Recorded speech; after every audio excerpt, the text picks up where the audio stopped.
اب تیسرا بجٹ آ رہا ہے. میں یہ سن رہا ہوں کہ آئی ایم ایف کے ساتھ ایک ان کا معاہدہ ہو رہا ہے جس میں 50 روپے فی لیٹر پیٹرولیم لیوی پھر اور یہ لگائیں گے عوام پہ. یہ ہائیسٹ ہوگی. اور یہ پہلے جو انہوں نے لگائے ہیں 85 روپے اور 120 یہ اس کے اوپر ہوگی. اور اس کے بعد یہ ہے ہم تو کہہ رہے تھے کہ پروگریسو ہم طریقے سے ہینڈل کر رہے تھے ٹیکسز کو. ہم 5 پروگرام سے اور اس کے بیچ میں ایک جو تھا کہ ہم کہہ رہے تھے جس کے جو ٹیکس دے رہا ہے اس پہ ٹیکس ہم زیادہ نہیں لگائیں گے. ہم براڈنگ کریں گے. 43 ملین ہم ٹیکس پیئر کا ڈیٹا چھوڑ کے آئے ہیں جو نان ٹیکس پیئر ہیں. اور پرائم منسٹر جب تھے عمران خان صاحب ان کو ہم نے پریزنٹیشن دی تھی. اپریل میں ہم نے وہ کام شروع کر دینا تھا. انہوں نے اس کو ردی کی ٹوکری میں پھینک دیا بیکاز یہ ان کا یہ پرانا پاکستان ہے. یہ ان کو پروٹیکٹ کرنا چاہ رہے ہیں. اس کے بعد جو ریٹیلر ہے جو ان کی کانسٹیچوئنسی ہے اور ہم اس کو پوس مشینز کے تھرو ہم ٹیکس لینا چاہ رہے ہیں. انہوں نے فکس ٹیکس کی طرف چلے گئے ہیں. پرانا پاکستان. سیلریڈ کلاس کی بات کی نا 6 لاکھ سے 12 لاکھ تک ہم نے کر دیا. پھر سے ہم مجھے پتا چل رہا ہے اس پہ یہ ٹیکس لگانے والے ہیں.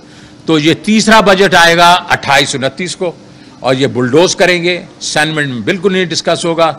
یہ ان کی پروگریسو جو ہے وہ ایک قسم کی جو لیڈرشپ ہے. اس سے میں دیکھ رہا ہوں کہ 35 سے 40% انفلیشن ہوگی. آپ کی جو انٹرسٹ ریٹس 20 سے 22% سے بھی زیادہ ہو سکتے ہیں. اور جی ڈی پی جو ہے 2 سے 3% سے زیادہ نہیں ہوگی. ان امپلائمنٹ بڑی تیزی سے بڑھے گی. ایکسپورٹس گریں گی.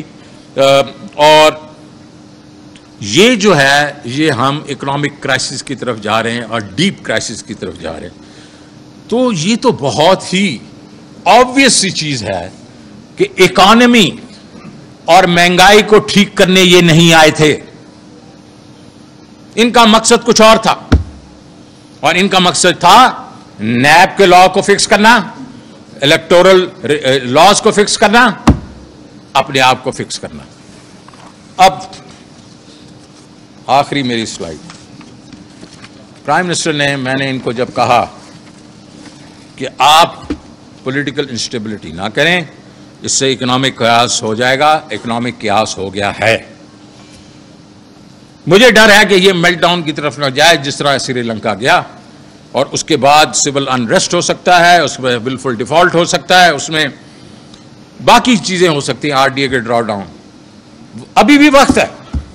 ابھی بھی وقت ہے. میں اس پوڈیم سے کہہ رہا ہوں it's not too late to call fresh elections and allow the people of Pakistan to decide who will lead this nation through this crisis. Thank you.